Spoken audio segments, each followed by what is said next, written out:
हाँ हमार अस्सलाम वालेकुम ओ नमस्कार। हमारी इठी बाहारना पंचायत खुलिस मौजारे खुलिस बस्ती बिली गोटे मुसलमान बस्ती अच्छी सेठी आमरकर वर्षक थरे छाड़खाई पूर्णमी को मेला महोत्सव हुए और भी सत्यपीर पाला भी जार जो मानसिक करते आम हिंदू भाई माने से माने आसिकी पाला जानिया बाबा पाखरे पाला संग्रह करती और ये बाबा जो महिमा के सीमा नहीं ये बाबा महिमा कार रोग व्याधि अच्छी सी आसी 7 पाड़ी मानसिक करके गला ता मानसिक पूरा है सी आसी बाबा पाखे आसी भोग राग करके जाऊँगी आहार संतान नहीं से माने भी आउछंती कार पुत्र संतान नहीं से माने भी आउछंती ये माँ भौणी माने ये आम सत्यपीर मकदम जहानिया पाखे आसी ये सब मानसिक भी पूरा होची और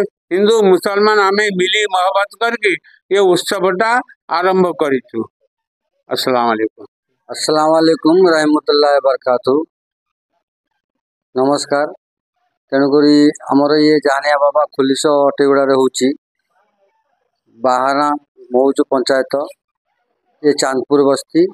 तेणुकरी ये जहानिया बाबा गस्त होची वर्ष को थरे आमर ये पंचुक पूर्णिमा जे जार मानसिक कर समस्त रोग बाद भल मंद आमर जहाँ भी किसी जहाँ असुविधा हुए ये आसिक मानसिक करती मानसिक पूर्ण हेले ये आसी भोग राग पाला आउ हिंदू मुसलमान समस्त मिलित होकर सब करी बाबा पर्व मनती। तेणुक आम सब मिलित होकर चलिकी सब करूँ ये वर्ष को थरे हुए आमर जहानिया बाबा काकटपुर जावा आसा यहाँ हूँ बाट तेणु ये जगह पर बसिकी समस्त गरीबों दुख फुख भी शुणती जे जार असुविधा है बुझती जानती तेणुक से जगह पर आम समस्ते ये पर्व उत्सव करूँ हिंदू मुसलमान समस्ते मिसिकी ही करूँ।